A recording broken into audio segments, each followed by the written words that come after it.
का पहला प्रश्न है, पाटलिपुत्र में स्थानांतरित होने से पहले डैश कई वर्ष तक मगध की राजधानी थी। राजगृह, सारनाथ, उज्जैन, तक्षशिला।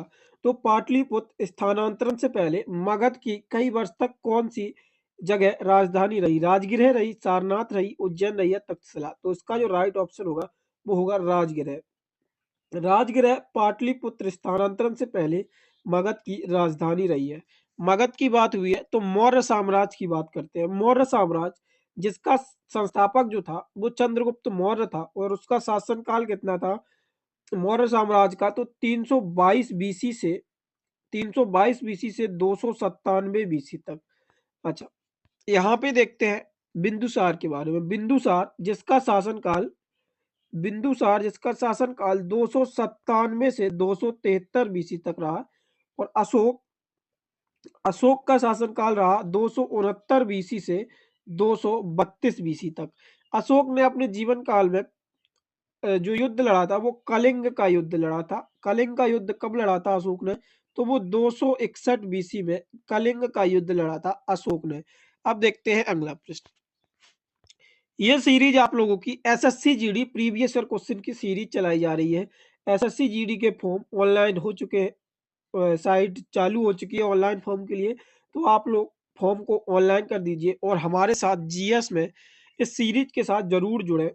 इस सीरीज से आप लोगों को जीएस में बहुत ज्यादा बेनिफिट मिलने वाला है। तो आप लोग इस पूरी सीरीज के साथ जुड़े और अपना जीएस में स्कोर बहुत अच्छे तरीके से बढ़ा सकते हैं। और बाकी के एग्जाम है जिन स्टूडेंट के वो भी इस सीरीज के साथ जुड़ सकते हैं, उनके लिए भी ये सीरीज इंपॉर्टेंट है। तो प्रश्न देखते हैं। प्रश्न, वर्ष 2015 में योजना आयोग के स्थान पर डैश का गठन किया गया था? भारतीय प्रतिस्पर्धा आयोग, मौद्रिक नीति समिति और नेफेड नीति आयोग। तो 2015 में योजना आयोग के स्थान पर किसका गठन किया गया था? तो नीति आयोग का गठन किया गया था 2015 में योजना आयोग के स्थान पर।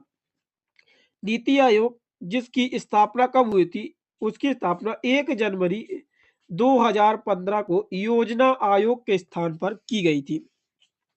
नीति आयोग जो कि एक असंवैधानिक बॉडी है और इसका जो अध्यक्ष होता है वो प्रधानमंत्री होता है। और वर्तमान समय में इसका अध्यक्ष कौन है? तो वो है नरेंद्र मोदी। नीति आयोग के जो पहले वाइस प्रेसिडेंट थे वो कौन थे? तो वो थे अरविंद पनगड़िया। पहले वाइस प्रेसिडेंट नीति आयोग के कौन थे? तो वो थे अरविंद पनगड़िया। और नीति आयोग के पहले जो सीईओ थे वो थे एस के कुल्हर जो थे वो नीति आयोग के पहले सीईओ थे। अब देखते हैं अगला प्रश्न। अगला प्रश्न है, निबल राष्ट्रीय उत्पाद के संबंध में निम्नलिखित में से कौन सा कथन सत्य है? एनएनपी यहाँ पे इक्वल का साइन होगा प्लस जीएनपी माइनस मूलास NNP equal to plus GNP और यहाँ पे एनएनपी यहाँ पे होगा प्लस जीएनपी और यहाँ पे इक्वल टू यहाँ पे एनएनपी जीएनपी और यहाँ पे प्लस का साइन। ये साइन थोड़ा गड़बड़ हो गए थे। तो निबल राष्ट्रीय उत्पाद क्या होता है? तो निबल राष्ट्रीय उत्पाद होता है NNP equal to GNP minus loss. ये निबल राष्ट्रीय उत्पाद होता है। और बाकी कुछ इंपोर्टेंट देखते हैं जो आपके एग्जाम पॉइंट ऑफ व्यू से इंपोर्टेंट हो सकते हैं। तो जीएनपी कैसे निकाला जाता है? तो जीएनपी निकाला जाता है GDP minus foreign income plus Indian foreign income.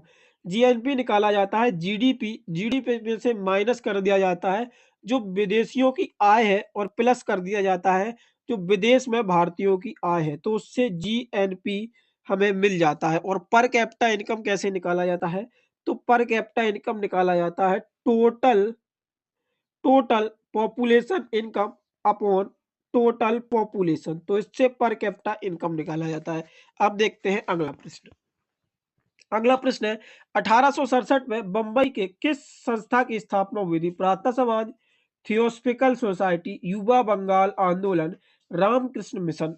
तो इसका जो राइट ऑप्शन होगा वो क्या होगा? तो इसका राइट आंसर है प्रार्थना समाज। 1867 में मुंबई में प्रार्थना समाज की स्थापना हुई थी। अगला प्रश्न देखते हैं। अगला प्रश्न है, निम्नलिखित में से कौन सा कथन बास्केटबॉल के संदर्भ में सही है? बास्केटबॉल खेल का आविष्कार 1981 में हुआ था। एक खिलाड़ी को 20 सेकंड के भीतर प्रतिस्पर्धित किया जाना होता है। प्रत्येक बास्केटबॉल का भार 700 ग्राम होना चाहिए। खेल शुरू करने के लिए 5 खिलाड़ियों की 2 टीमों की आवश्यकता होती है। तो इसका जो राइट आंसर होगा वो क्या होगा? तो इसका जो राइट आंसर है वो खेल शुरू करने के लिए प्रत्येक टीम में 5 खिलाड़ियों की आवश्यकता होती है। तो बास्केटबॉल में कितने खिलाड़ी होते हैं? तो बास्केटबॉल के दोनों टीमों में 5-5 खिलाड़ी होते हैं। अगला प्रश्न देखते हैं। अगला प्रश्न है, कायाकल्प और शहरी परिवर्तन के लिए अटल मिशन अमृत 2.0 दिशा निर्देश हमारे शहर को बनाने में राज्यों की सहायता करने का उद्देश्य से तैयार किए गए थे। तकनीकी रूप से अनुकूल, आर्थिक रूप से सुरक्षित और जल सुरक्षित और ऋण सुरक्षित। तो इसका जो राइट आंसर होगा वो होगा जल सुरक्षित।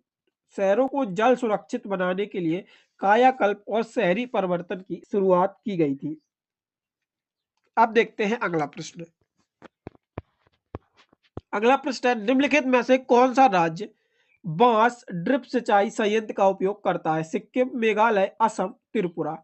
तो इसका जो राइट आंसर होगा वो होगा मेघालय। मेघालय जो है वो बांस ड्रिप सिंचाई का उपयोग करता है। अगला प्रश्न देखते हैं। अगला प्रश्न है, निम्नलिखित में से किसके अभाव के कारण कमजोर अस्थियों और दंत क्षय होता है? आयोडीन, कैल्शियम, लोह, विटामिन ए। इसका जो राइट आंसर होगा वो होगा कैल्शियम। कैल्शियम की कमी से ही अस्थियां जो है वो कमजोर होती है और दंत क्षय होता है। अगला प्रश्न देखते हैं। अगला प्रश्न है, राष्ट्रीय महिला आयोग की स्थापना जनवरी में स्वीकांत निकाय के रूप में की गई थी।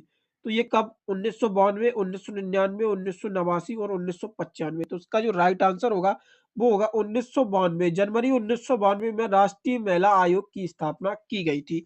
अगला प्रश्न देखते हैं। अगला प्रश्न है, विश्व में हरित क्रांति के जनक नॉर्मन बोरलॉग राष्ट्रपिता की दृष्टि थी भारतीय, चीनी, स्पेनिश और अमेरिकी। तो इसका जो राइट आंसर होगा वो क्या होगा? तो इसका राइट आंसर है अमेरिकी। जो नॉर्मन बोरलॉग थे ये अमेरिकी थे राष्ट्रपिता की दृष्टि से। नॉर्मन बोरलॉग को नोबेल प्राइज भी मिला था। किसमें? पीस के लिए। पीस में इनको नोबेल प्राइज दिया गया था। और भारतीय हरित क्रांति के जनक किसको कहा जाता है? तो डॉक्टर एम एस स्वामीनाथन को भारतीय हरित क्रांति का जनक कहा जाता है। और विश्व की हरित क्रांति का जनक जो है वो नॉर्मन बोरलॉग को कहा जाता है। अगला प्रश्न देखते हैं। अगला प्रश्न है, उस तत्व की पहचान कीजिए जो उपधातु नहीं है। टेरियम, जिने जर्मेनियम, पोलेनियम और जेनोन।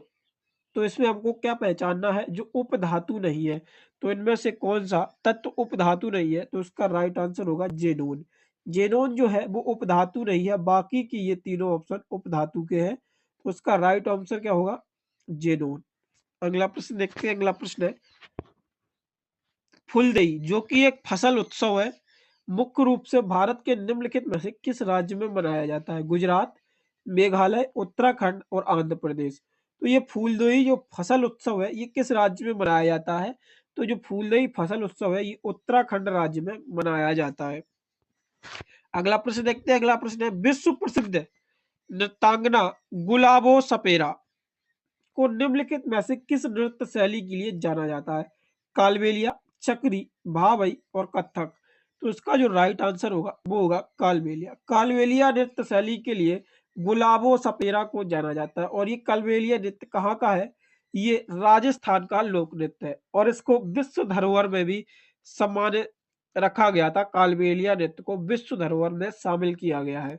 कालबेलिया नृत्य, और कालबेलिया नृत्य का संबंध किससे है? गुलाबो सपेरा। अगला प्रश्न देखते हैं। अगला प्रश्न है, भारतीय संविधान का निम्नलिखित में से कौन सा अनुच्छेद शोषण के विरुद्ध अधिकार से संचित है?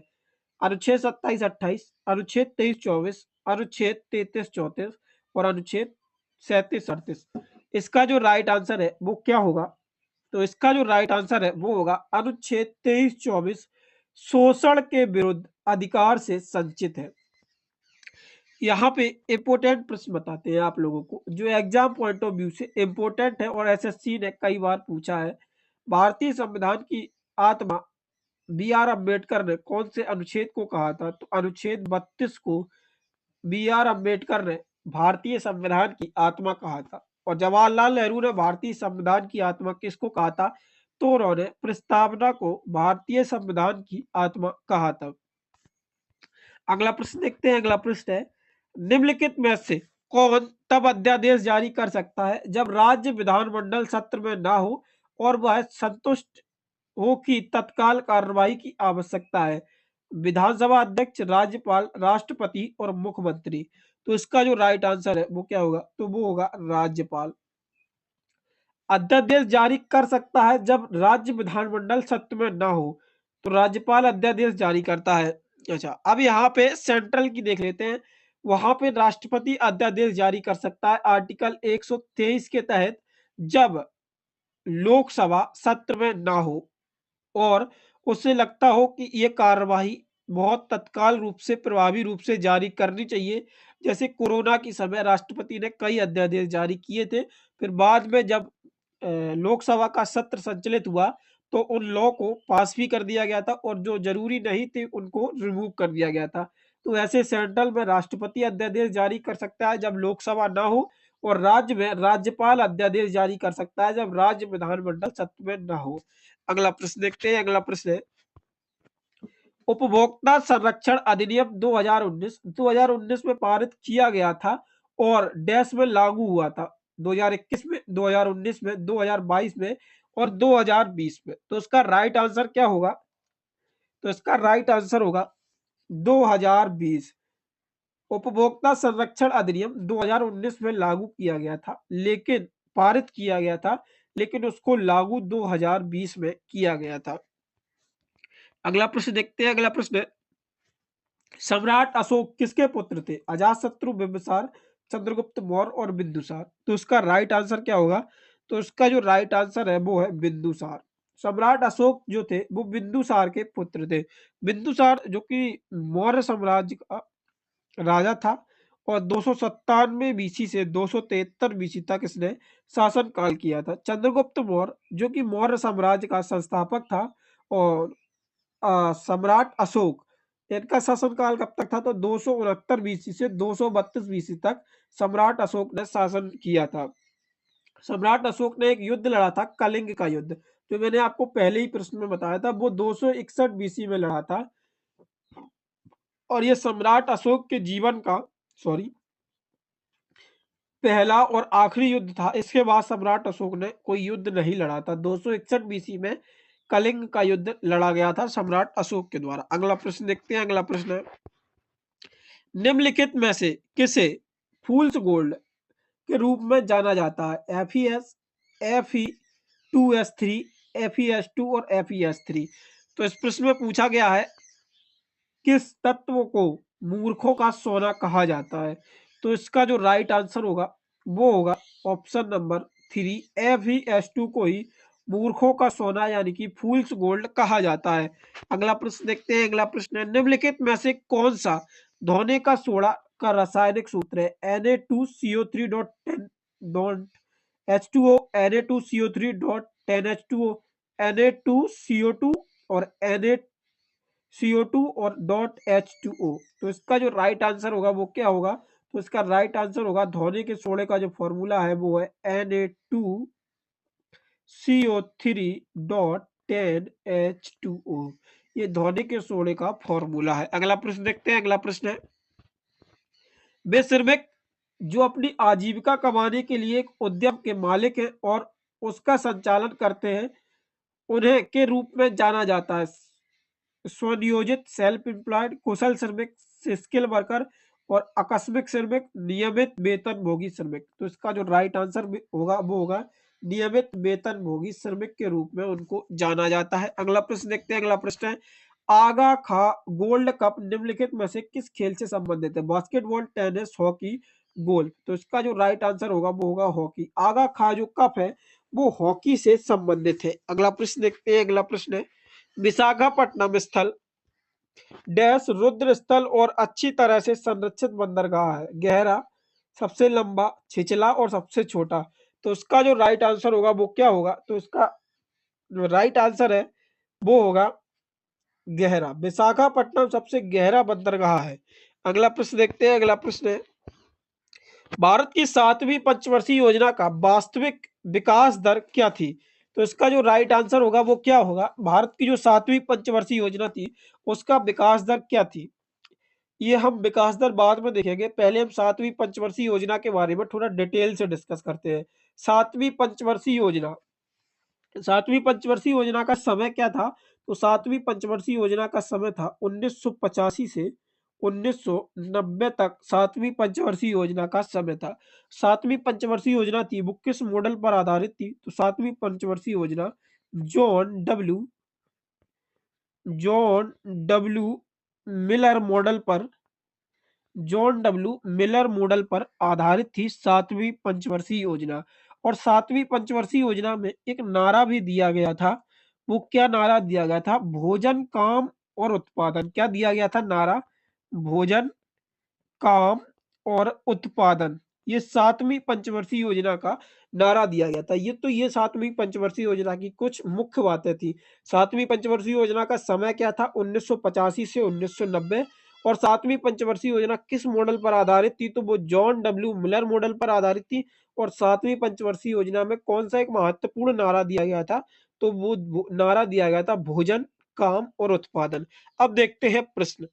प्रश्न पूछा है, भारत की 7वीं पंचवर्षीय योजना की वास्तविक विकास दर क्या थी? 6%, 8%, 10% और 12%। तो भारत की जो 7वीं पंचवर्षीय योजना थी उसकी वास्तविक विकास दर क्या थी?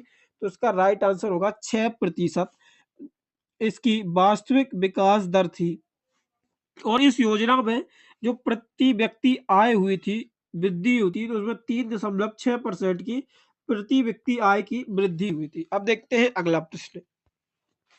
अगला प्रश्न है, कानून का शासन किसी भी देश की नींव है, जिसका अर्थ है कि कोई भी व्यक्ति कानून से ऊपर नहीं है। साम्यवाद, एकांतवाद, अधिनियमित्व और लोकतंत्र। तो ये किस में होता है? तो ये लोकतंत्र में होता है कि कानून ही सर्वोपरि है, कानून से ऊपर कोई भी नहीं है।